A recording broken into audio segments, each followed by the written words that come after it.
Elon Musk का बयान, भारत में मचा घमासान। राहुल का कहना, ईवीएम की ब्लैक बॉक्स से तुलना।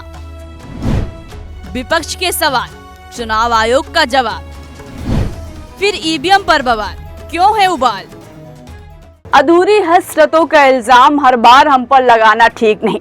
वफा खुद से नहीं होती, खता ईवीएम की कहते हो।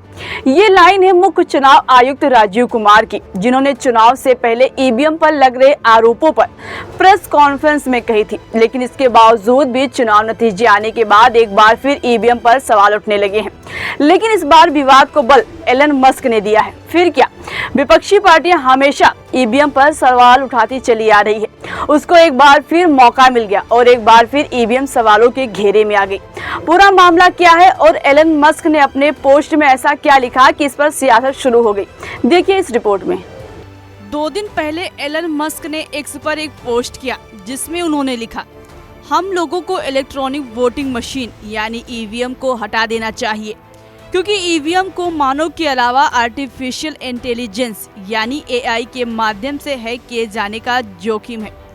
दरअसल उन्होंने यह post Robert F Kennedy junior के पोस्ट के जवाब में लिखा था, जिन्होंने एसोसिएटेड प्रेस का हवाला देते हुए ईवीएम की प्रामाणिकता पर सवाल उठाए थे। एक्स पर एलन मस्क के पोस्ट के बाद भारत में इस पर राजनीतिक वाद विवाद का नया दौर शुरू हो गया। चुनाव के नतीजे आने के बाद अब तक गदगद नजर आ रहे विपक्ष के नेताओं को मौका दिख गया। फिर क्या, चुनाव प्रक्रिया पर सवाल खड़े होने लगे। समाजवादी पार्टी के प्रमुख अखिलेश यादव ने एलन मस्क की पोस्ट को शेयर करते हुए लिखा, टेक्नोलॉजी समस्याओं को दूर करने के लिए है। यदि वे समस्याओं का कारण बनती हैं, तो उनका उपयोग बंद कर दिया जाना चाहिए। जब दुनिया भर के कई चुनाव में ईवीएम से छेड़छाड़ के खतरे को चिन्हित किया जा रहा है और जाने माने टेक्नोलॉजी एक्सपर्ट जोखिमों को चिन्हित कर रहे हैं, तो भाजपा को स्पष्ट करना चाहिए कि वे ईवीएम का उपयोग करने पर क्यों आमादा हैं। इसके अलावा कांग्रेस नेता राहुल गांधी भी मुंबई की उत्तर पश्चिम सीट पर शिवसेना शिंदे गुट के नेता रविंद्र वायकर की 48 वोटों से जीत से जुड़ी ईवीएम कंट्रोवर्सी का हवाला देते हुए एक्स पर एक पोस्ट लिखा, भारत में ईवीएम एक ब्लैक बॉक्स है और किसी को भी उनकी जांच करने की अनुमति नहीं है। हमारी चुनावी प्रक्रिया में पारदर्शिता को लेकर गंभीर चिंताएं जताई जा रही है। जब संस्थाओं में जवाबदेही की कमी होती है, तो लोकतंत्र एक दिखावा बन जाता है और धोखाधड़ी की संभावना बढ़ जाती है। विपक्ष की तरफ से ईवीएम को लेकर लगातार सवाल आते देख एनडीए के नेता भी इसके बचाव में उतरे। केंद्रीय मंत्री ज्योतिरादित्य सिंधिया ने कहा, चट भी मेरी पट भी मेरी, यह नीति नहीं चलने वाली। आप जीते तो ईवीएम हीरो, आप हारे तो ईवीएम जीरो। सुनिए। अरे चट भी मेरी पट भी मेरी नहीं चलने वाली। आप जीते तो ईवीएम हीरो और आप हारे तो ईवीएम जीरो। ये नीति कांग्रेस की जान चुकी है और इसलिए देश की जनता ने तीसरी बार प्रधानमंत्री नरेंद्र मोदी जी की सरकार पूर्ण बहुमत के साथ बनाई है।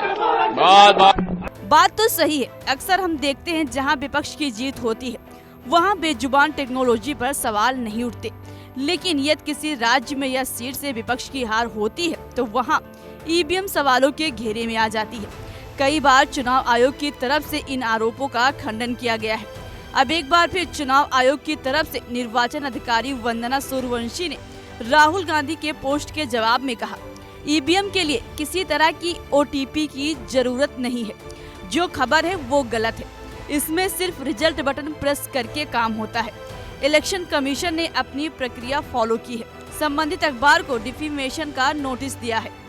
खैर, देखने वाली बात ये होगी कि चुनाव आयोग की तरफ से जवाब आने के बाद क्या विपक्ष ईवीएम पर उठा रहे सवाल पर विराम लगाता है या फिर इस पर अभी और सियासत होगी। हैरानी की बात यह है कि ईवीएम की परीक्षा दुनिया के सबसे बड़े लोकतंत्र में बार बार क्यों होती है। आपको क्या लगता है, क्या ईवीएम के साथ छेड़छाड़ होती है, ईवीएम में गड़बड़ी है? अपनी राय हमें जरूर बताएं। फिलहाल अभी के लिए मुझे दीजिए इजाजत। देखते रहिए हिंदी खबर।